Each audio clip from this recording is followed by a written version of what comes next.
South India Shopping Mall, The Wedding Mantra, Sarikotta Wedding Collection, South India Shopping Mall. Hi guys, welcome to I dream. నేను మీ చాణక్య. 37 సంవత్సరాల తర్వాత ఒక director and ఒక నటుడు ఇద్దరు కలిసి మరొక సినిమా తీస్తున్నారు అనేటప్పటికీ ఆ ఎక్స్పెక్టేషన్స్ అనేది కూడా చాలా హై ఉంటుంది. అదే తగ్ లైఫ్. మణిరత్నం అండ్ కమల్ హాసన్ గారి కాంబినేషన్లో వచ్చిన ఈ తగ్ లైఫ్ మూవీ గురించి రివ్యూ అనేది మాట్లాడడానికి ఇప్పుడు మనతో పాటు కూడా మరి ఫిల్మ్ క్రిటిక్ మనతో పాటు కూడా ఉన్నారు శ్రీనివాస్ గారు. మరి శ్రీనివాస్ గారితో మాట్లాడి తగ్ లైఫ్ మరి హిట్టా ఫటా అనేది ఏంటో తెలుసుకుందాం. Hi sir. Hello sir. Thug life starting నుంచే ఈ మూవీ అనౌన్స్ చేసిన తర్వాత నుంచి ఎన్నో అవాంతరాలు ఎదురవుతూ ఉన్నాయి. అండ్ దాని చుట్టూ ఉన్న అంటే కర్ణాటకలో ఇష్యూ అయినా కానీ సో వీటన్నిటి మధ్యలో మరి తగ్ లైఫ్ అనేది కూడా రిలీజ్ అయింది. ఇంతకు మూవీ ఎలా ఉంది? ఎంటర్టైన్ అయ్యేలా ఉందా లేదా? Thug life is a very good experience అండి ఆడియన్స్కి. లెజెండరీ టెక్నీషియన్స్ అందరూ కలిసి చేసిన సినిమా ఇది. లెజెండరీ టెక్నీషియన్స్ అంటే I count it in Kamal Haasan, who is also an actor and a good technician, Maniratnam, who himself is a great storyteller, A.R. Rahman, who is a very good musician, Ravi garu, who did the cinematography and action choreography. ఈ 5 elements అద్భుతంగా కలిసి beautiful కోఆర్డినేషన్తో బయటకు వచ్చిన cinema తగ్ life అని చెప్తాను. Thug life the meaning is nothing but మన లైఫ్లో ఎన్నో కష్టాలు ఒక మనిషికి, సగటు మనిషికి ఎన్నో కష్టాలు ఎదురవుతూ ఉంటాయి. సో ఆ కష్టాలని ఎదురొడ్డి నిలబడే వాళ్ళని తగ్ లైఫ్ అని డిఫైన్ చేస్తారు. ఓడిపోయి సరెండర్ అయ్యే వాళ్ళని తగ్ లైఫ్ అనరు actually. So who ever is a winner in many situations of life వాళ్ళని తగ్ లైఫ్ అంటారు. సో నాకైతే ఆ టైటిల్ కూడా జస్టిఫికేషన్ అనిపించింది. సినిమా ఒక మంచి ఎక్స్పీరియన్స్ లాగా అనిపించింది. ఎవరైతే మణిరత్నం సినిమా స్టార్టింగ్ నుంచి కూడా Mani Ratnam kind of movie making ఎవరైతే ఇష్టపడతారో ఆ సెగ్మెంట్ ఆఫ్ ఆడియన్స్కి అయితే ఈ సినిమా మంచి ఫీస్ట్, విందు భోజనం లాగా ఈ cinema. He has given a beautiful movie. Yeah. And coming to the Simbu, ఏంటంటే చాలా సంవత్సరాల తర్వాత మన తెలుగు ప్రేక్షకులకి కనపడబోతూ ఉన్న ఒక వండర్ఫుల్ యాక్టర్. మరి తన యాక్టింగ్ కానీ అంటే కమల్ హాసన్ గారితో డి అంటూ పోటీ పడ్డా మరి యాక్టింగ్ విషయంలో ఎంతవరకు మన ప్రేక్షకుల్ని ఎంటర్టైన్ అయ్యేలా చేశాడు? అంటే ఈ సినిమాలో ఈ స్టోరీ చెప్పడానికి ఎంచుకున్న క్యారెక్టరైజేషన్స్లోంచి మనకి 5 to 6 క్యారెక్టరైజేషన్స్ స్టాండ్ అవుట్ అవుతాయి. అందులో మీరు చెప్పిన సింబు, త్రిష, ఇంకా నాజర్ గారు, ఇలా 3-4 ఇంకా 3-4 అంటే ఒకవేళ ఒక సినిమాకి ఆ ఇయర్కి సంబంధించి అవార్డ్స్ అంటూ వస్తే ఒకే సినిమాలోంచి 6 మందికి బెస్ట్ యాక్టర్ అవార్డు వస్తే ఎలా ఉంటుందో ఇందులో అది మనం చూస్తాము. Kamal Haasan has delivered the best performance, Simbu has delivered the best performance, Trisha acting కానీ, నాజర్ యాక్టింగ్ కానీ, అంటే మెయిన్ వీళ్ళ కోసం రాసుకున్న క్యారెక్టరైజేషన్స్, స్క్రీన్ రైటింగ్, నరేటివ్ అన్నీ కూడా బాగా రాసుకున్నారు యాక్చువల్లీ. దానివల్ల యాక్టర్స్కి యాక్ట్ చేయడానికి మంచి స్కోప్ దొరికింది. Actually this movie we can say ఒక లెజెండరీ యాక్టర్కి ఇది ఒక ట్రిబ్యూట్ లాగా సినిమా. అంటే కమల్ హాసన్ ఈ సినిమాలో డ్యాన్స్ తప్ప యాక్టింగ్లో ఉన్న A to Z ప్రతిదీ చేసి చూపించాడు. ఓకే. ఎవ్రీ ఎమోషన్ పండించాడు. అంటే కమల్ హాసన్ విశ్వరూపం అని చెప్పాలి సినిమా. ఓకే. అండ్ కమల్ హాసన్కి ప్రీవియస్ మూవీ భారతీయుడు 2, కాకపోతే అంతకంటే ముందు వచ్చిన విక్రమ్ అయితే మరొకసారి ఫామ్లోకి వచ్చాడు అనుకున్నాము కమల్ హాసన్ గారిని. ఒక్కసారిగా భారతీయుడు 2తో మళ్ళీ డౌన్ అయిపోయారు. మరి ఈ మూవీ ఏమన్నా ఇంకొకసారి విక్రమ్ టైప్ ఆఫ్ ఎక్స్పీరియన్స్ ప్రేక్షకులకు ఏమన్నా ఇప్పించగలుగుతారా? ఇప్పుడు కమల్ హాసన్ స్టార్టింగ్ డేస్ నుంచి తెలిసిన డైరెక్టర్ తనని ఒకలా డీల్ చేస్తారు. కొత్తగా వచ్చిన young kids who became director, youngsters who became director, వాళ్ళకి కమల్ హాసన్ యాక్చువల్ పొటెన్షియల్ అంతా తెలియకపోవచ్చు. తెలిసినంత వరకు యూటిలైజ్ చేసుకున్న సినిమా నన్ను అడిగితే మీరు చెప్పిన Vikram. Actual depth of Kamal Haasan అంటే అతనిలో ఎంత డెప్త్ ఉంది, యాక్టింగ్లో ఎంత డెప్త్ పోర్ట్రే చేయొచ్చు ఆన్ స్క్రీన్లో, సైలెంట్గా కళ్ళతో ఎంత పోర్ట్రే చేయగలుగుతారు, డైలాగ్ ఇస్తే ఆ డైలాగ్ని ఎంత బ్యూటిఫుల్గా కన్వే చేయగలుగుతారు స్క్రీన్ మీద, ఎంత బ్యూటిఫుల్గా కన్విన్స్ చేయగలుగుతారు ఆడియన్స్ని తన పర్ఫార్మెన్స్ తోటి. ఏదైతే సిచ్యువేషన్లో తను స్టక్ అయి ఉంటాడో ఆ సిచ్యువేషన్ ఆడియన్స్ కూడా ఫీల్ అయ్యేలాగా, ఆ పెయిన్ ఫీల్ అయ్యేలాగా, ఒకవేళ తన స్క్రీన్ మీద హ్యాపీగా ఉంటే ఆ హ్యాపీనెస్ ఫీల్ అయ్యేలాగా ఈ కన్వేస్ ఎవ్రీ మూడ్. ఆ సినిమాలో జరుగుతున్న సీన్లో ఏదైతే మూడ్ ఉంటుందో ఆ మూడ్ ఆడియన్స్ కనెక్ట్ అయిపోయి ట్రావెల్ అయ్యేలాగా చేయగలిగే బ్యూటిఫుల్ యాక్టర్ కమల్ హాసన్. ఈ మొత్తం అతని యొక్క talent of Kamal Haasan A to Z తెలిసిన వ్యక్తి మణిరత్నం. కాబట్టి ఆ ఇద్దరు దిగ్గజాలు కలిసి తీసుకున్న ఒక మంచి డెసిషన్ ఈ సినిమా చేద్దామని నాకైతే అనిపించింది. So I felt very happy watching the movie.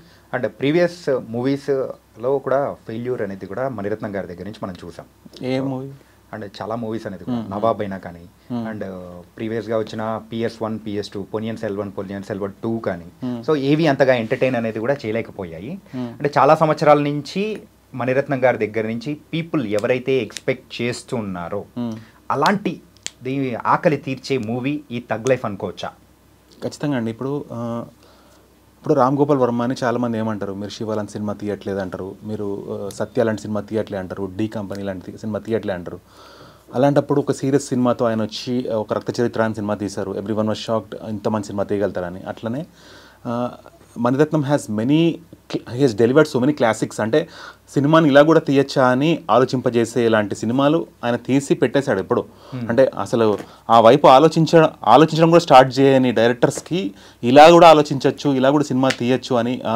Roja is a classic, Geethanjali is a classic. అంటే you name many films of him, every movie of him చాలా మంది ఇళ్లలో ఇప్పటికీ కూడా అది ఒక డివిడి రూపంలోనో ఏదో ఒక రూపంలో ప్రిజర్వ్ అయి ఉంటుంది. అంటే చూసుకుంటారు. అంటే ఏదైతే వాళ్ళ లైఫ్లో ఒక గుడ్ టైమ్స్ ఉంటాయి కదా, ఫ్యామిలీ అంతా కలిసే. రోజా కానీ, గీతాంజలి కానీ, అంటే ఏది చెప్పుకున్నా కానీ, సమ్మర్ హాలిడేస్ టైం కానీ ఏదైనా ఒక ఫ్యామిలీ గ్యాదరింగ్ ఉన్నప్పుడు వాళ్ళు కలిసి చూసే ఒక మూవీస్ కలెక్షన్లో మణిరత్నం పేరు ఖచ్చితంగా ఉంటుంది ప్రతి ఇంట్లో నాకు తెలిసి. అంటే ఆల్మోస్ట్ 90 to 95% ఫ్యామిలీస్లో భాగం Mani Ratnam with his work. So అలాంటి డైరెక్టర్ ఒక సినిమా సీరియస్నెస్తో తీసినప్పుడు, అంటే ఇది ఏదో అంటే తగ్ లైఫ్ అనే పేరు చాలా మటుకు మనం ఏం చూస్తాం అంటే సోషల్ మీడియాలో వెటకారంగా ఏదైనా సమాధానం వచ్చినప్పుడు వాళ్ళ మీద తగ్ లైఫ్ అని ఒక నోట్ల సిగరెట్ పైన క్యాప్ గద్దాలు అది చూపిస్తారు. కానీ దీనికి అతను యాక్చువల్గా ఆ మీనింగ్ తీసుకోలేదు, అంటే ఎటకారంగా తీసుకోలేదు సినిమాని. He took the movie very seriously. The movie has a very serious plot delivered with brilliance. Okay, Mani Ratnam గారి దగ్గర నుంచి అయితే మరొక క్లాసిక్ వచ్చిందండి. అవును. Okay, and coming to the A R Rahman garu. A R Rahman గారి ప్రీవియస్ మూవీస్ అయినా కానీ ఒకసారి అబ్జర్వ్ చేసుకుంటూ ఉంటే ఆయన ఇచ్చే సాంగ్స్ కానీ, బ్యాక్గ్రౌండ్ మ్యూజిక్ కానీ, దట్ వాస్ సంథింగ్ డిఫరెంట్. కానీ ఈ మూవీ విషయానికి వచ్చేటప్పటికి మాత్రం ఏఆర్ రెహమాన్ గారు అంతగా ఆయన మ్యాజిక్ వర్క్ చేయలేదని కూడా అంటున్నారు. మరి దానికి మీరేమంటారు? అంటే ఇందులో యాక్చువల్గా ఇది మ్యూజిక్ ఓరియంటెడ్ సినిమా కాదు, తీసుకున్న సబ్జెక్టే ఇట్స్ అ సీరియస్ సినిమా, సీరియస్ ప్లాట్. సో దాంట్లో సాంగ్స్ పెట్టాలనే డెసిషన్ ఉంది, ఎందుకంటే ఏఆర్ రెహమాన్ ఉన్నారు కాబట్టి, అతని మ్యూజిక్ బాగుంటుంది కాబట్టి that took the decision to keep songs in the movie. ఈ సినిమాలో ఉన్న సాంగ్స్ అన్నీ కూడా సిచ్యువేషనల్ సాంగ్సే. అయితే ఈ సినిమాలో మనం చూసిన స్టోరీ ప్రకారం నేను స్టోరీ ఏం రివీల్ చేయను కానీ ఆ మెయిన్ ప్లాట్స్ రెండు మనకు కనిపిస్తాయి ఇందులో.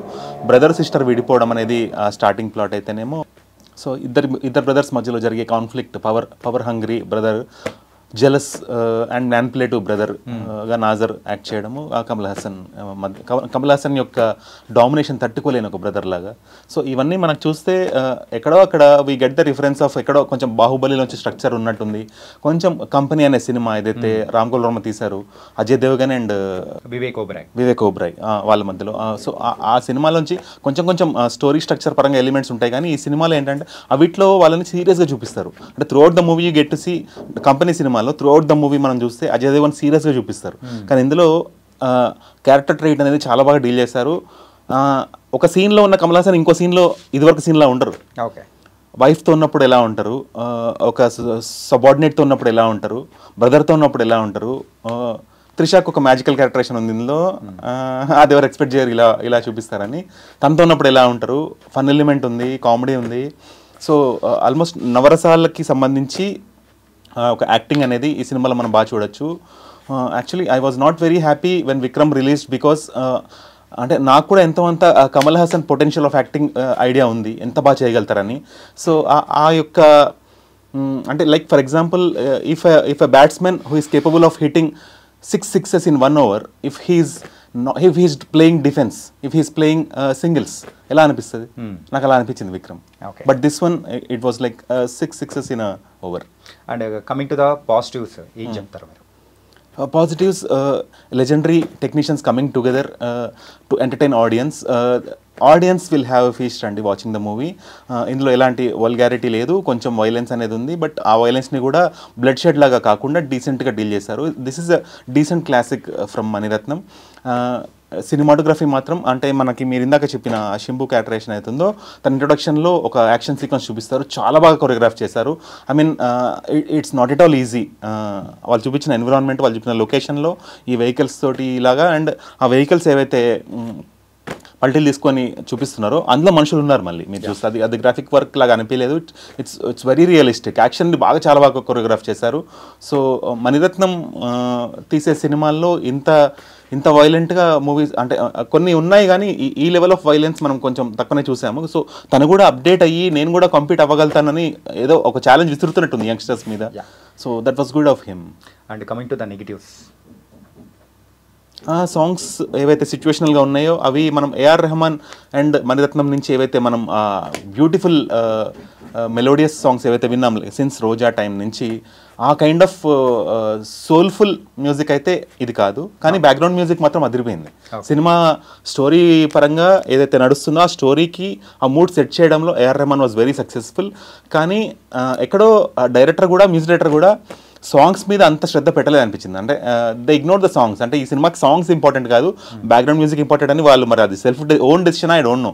బట్ ఏదైతే బ్రదర్ సిస్టర్ మధ్యలో ఉన్న బాండింగ్ సాంగ్ ఒకటి ఉందో అది మాత్రం ఆ ఫీల్ చాలా బాగుంటుంది. ఆ ఒక్క సాంగ్ మాత్రం it's very beautiful. And so మొత్తానికైతే ఒక క్లాసిక్ అయితే ఒక లెజెండరీ పర్సన్స్ దగ్గర నుంచి మన సినిమా లెజెండరీ పర్సన్స్ దగ్గర నుంచి రావడం చాలా హ్యాపీ అనిపించింది. అండ్ మీ రివ్యూ కూడా చాలా బాగుంది sir. Sir and coming to the production values ఎలా అనిపించాయి సార్? గ్రాండ్గా ఖర్చు పెట్టారండి. I mean Kamal Haasan was also involved in the production. So తన సినిమాకి తను ఎలాగో కాంప్రమైజ్ కారు కాబట్టి ఎంత ఖర్చు అవసరమో అంత ఖర్చు పెట్టారు. అండ్ లావిష్గా అనిపించినాయి చాలా సీన్స్. అంటే ఆల్మోస్ట్ ఒక హాలీవుడ్ మూవీ యాక్షన్ సీక్వెన్సెస్ ఎలా ఉంటాయో ఈ సినిమాలో యాక్షన్ సీక్వెన్సెస్ కూడా అంతే బాగా డీల్ చేశారు. చాలా బాగా తీశారు సినిమాని. Okay.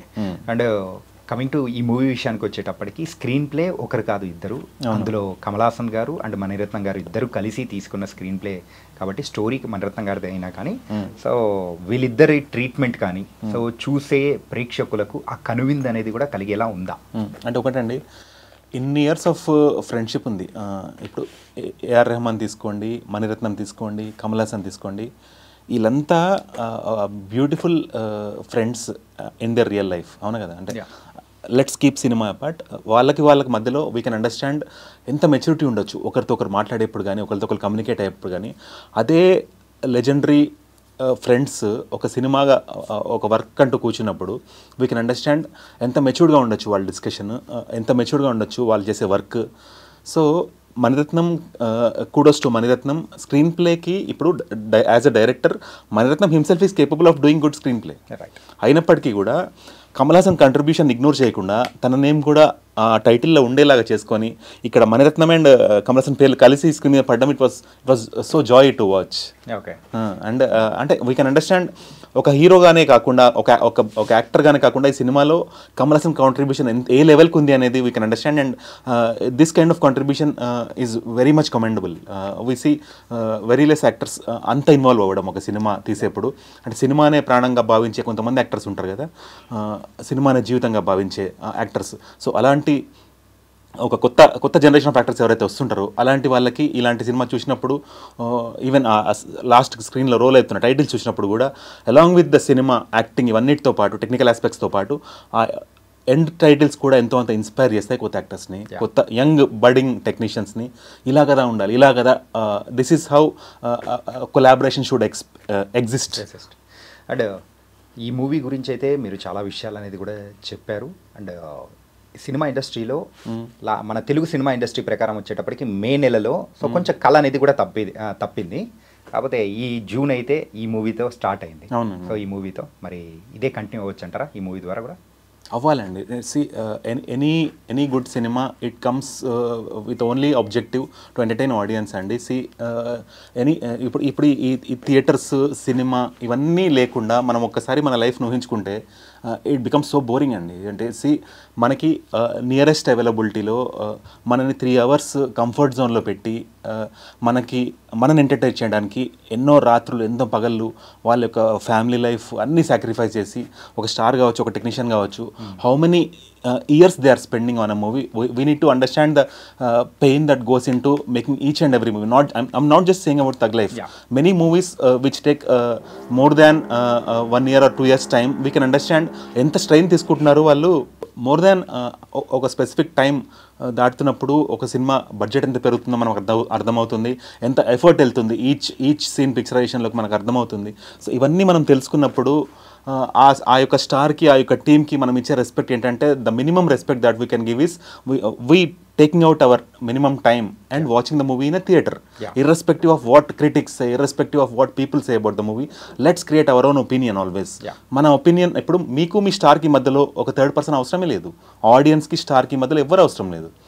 You respect Maniratnam, go for his movie. You respect Kamal Haasan, go for his movie. You respect A.R. Rahman, go for his movie. As simple as that.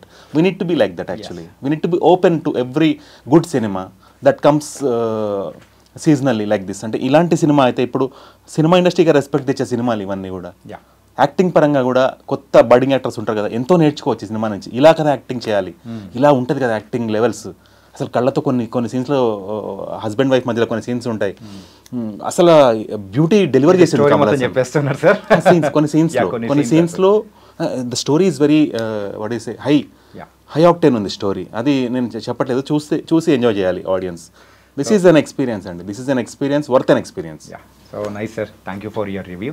And guys, మొత్తానికైతే tug life not a tough life అని చెప్పేసి కూడా మరి అయితే ఇక్కడ చెప్పేశారు. It's a classical movie. So legendary persons దగ్గర నుంచి వచ్చిన ఒక మంచి మూవీ అని కూడా శ్రీనివాస్ గారు చాలా చక్కగా రివ్యూ అనేది కూడా ఇచ్చారు. మరో ఇంటర్వ్యూతో మళ్ళీ కలుద్దాం. అంతవరకు take care. This is your Chanakya.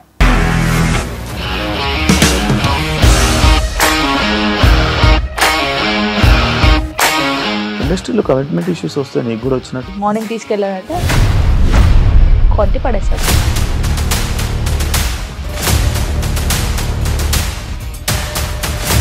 ఒక్కళ్ళు కూడా చూడలేదు ఈ సినిమా అని చెప్పడానికి కూడా చాలా ధైర్యం కావాలి. అది నిజం కదా, దాంట్లో ధైర్యం ఏంటి? ఇది నెక్స్ట్ డే ప్లేట్ మార్చేస్తే తప్పు కదా. As of now we're comfortable this అని నేను అనుకుంటున్నాను. రష్మిక గారిది మీది ఒకే ఊరు అంటే కదా, నీకు కోపం వచ్చిందంటే బాగా తిట్టేత్తరా?